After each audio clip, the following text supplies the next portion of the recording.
Moving on to the fire boss. These ads are very simple. It's just that these elemental ones I want to mention because when they die, they actually split in two, and then those guys split in two again when they die. So it's actually a little annoying because it takes about 5 seconds before they spawn. So you'd have to be ready to pick that up. Damage-wise, it's not a big deal. It's really not that hard to heal through it or anything. I just wanted to mention because of that one unique mechanic.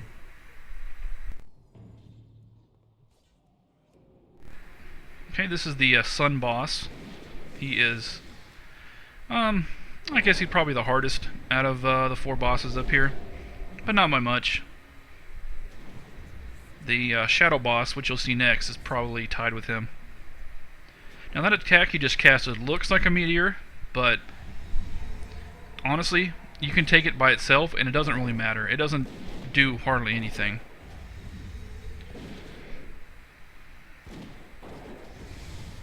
Now, eventually this boss, there he goes. Okay, this boss is going to enter a phase where he spams crazy AoE. So of course I am going to pop Tranquility.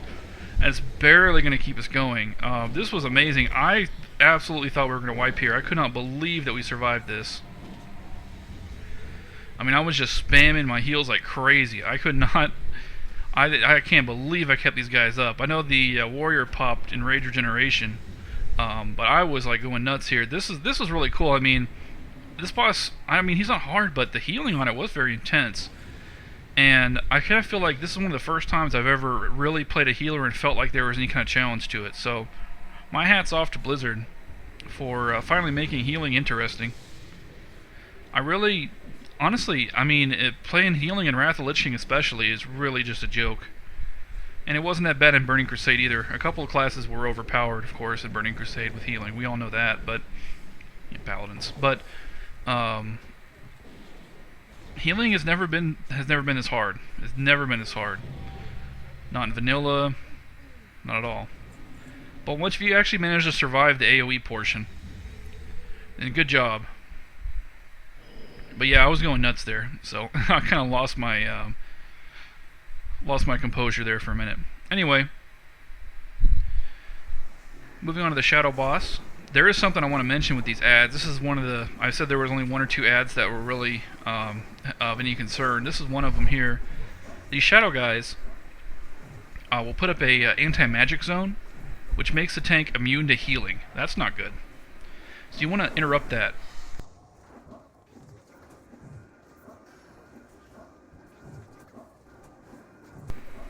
Now, when I was tanking on my warrior, it was really trivial, because I could just pop a shockwave, and it would pick him up, or a heroic throw, and it would get him with gag order. And there you go. But what I did here is I just tabbed to the one who's casting and hit Cyclone. So if you're playing a healer, don't just spam heals and pray to God that your DPS do the work for you. You need to take action and make sure that you stop that heal. If you're playing a shaman, it's the easiest because of wind shear, but even if you're playing any healer, can do something to stop the heals, even if it...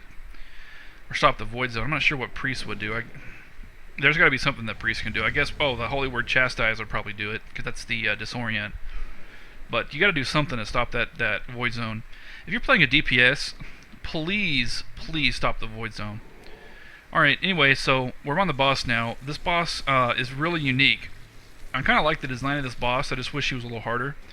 Once you know what you're doing, this is trivial, but the first time you try it, you're probably going to wipe, because it's kind of odd.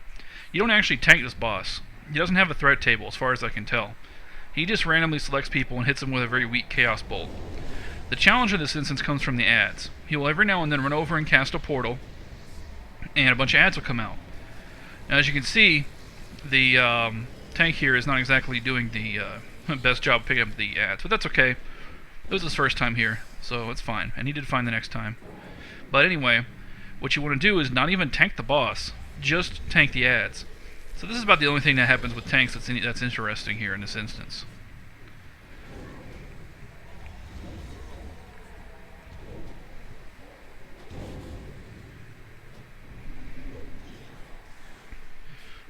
The other thing is that some of these ads will cast that anti-magic zone I mentioned before, so make sure you interrupt that. If you're playing a DPS, please help with interrupting that. Please be vigilant. You can see the big orb around the tank. Oh yeah, don't stand in the big green stuff, but you probably guessed that. Now, I let the tank die here because I was out of mana forever. So, it was partly my fault too. I did spend my mana very quickly, but I had to spend a lot to keep myself alive while the ads were on me. That's okay though. Now we almost did wind up killing the guy, and in hindsight I realized I didn't use my tranquility. I think we might have been able to stay alive if I did, if I had used it. But that's alright. Our second try went much better. So no, I didn't pull the aggro there. He's just going over to summon a portal. It did scare me though. Anyway, so this time the tank just focused on the ads exclusively, which is exactly what you want to do. I suppose if you've got the ads and you feel secure about it, you can switch to the boss just to put damage on him. I know I did that on my warrior. It's not a bad idea, but you just want to make sure that you're interrupting that anti-magic zone. And since the DPS isn't actually going to be killing these guys, you don't really have to worry about threat. So what you can do is just do your basic AE threat, and just keep focusing on the Void Seekers. That's what they're called. They're the guys who do the anti-magic zone. Focus on the Void Seekers and interrupt them. Now here I did let the tank die, and I was kind of confused on how that happened. When I watched the video, there was an anti-magic zone, and I put a Cyclone on like usual. But after that, instead of using my cooldowns or using Swift Mend or whatever, I put on Tree of Life, and it was just the one global cooldown was enough to let the tank die in between heals. So that's how close it was, and the tank was only at half.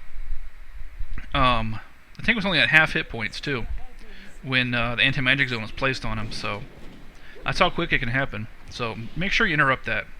Anyway, we still killed the boss. So moving on to the last guy, I skipped the ads for this boss because they're trivial, but this boss does a supernova, and it's just like Trial of the Champion.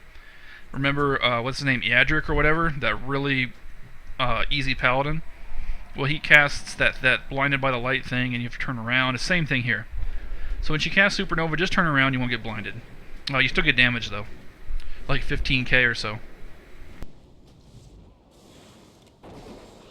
She summons these little ads. They're not a big deal. Just make sure you kill them. They don't have much health. Just when you see one, just target it and destroy it real quick. After a while, she's going to split into 3.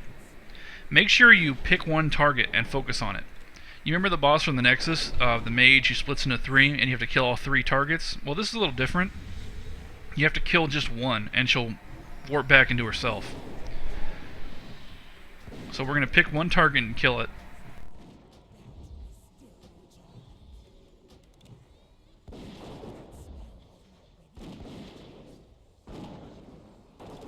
The damage here is very light, so if you're healing it, it's not that challenging.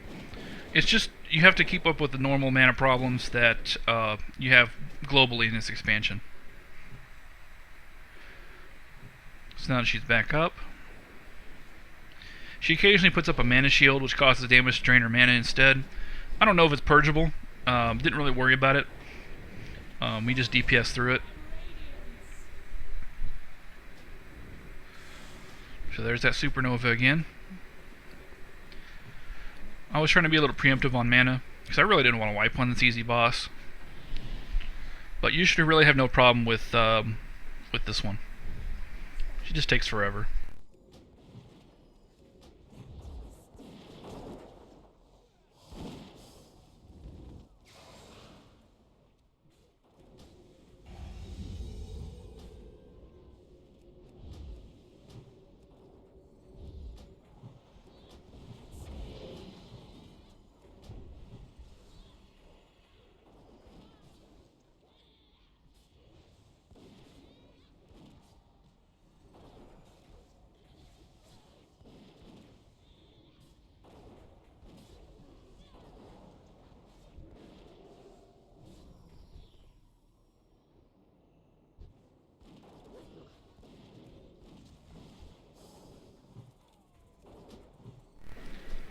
So after the second split phase, she comes back for the last hurrah.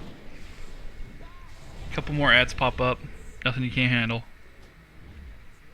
As you can see, if I'm an ad being on me, it doesn't even hurt that much, even when it's on you directly.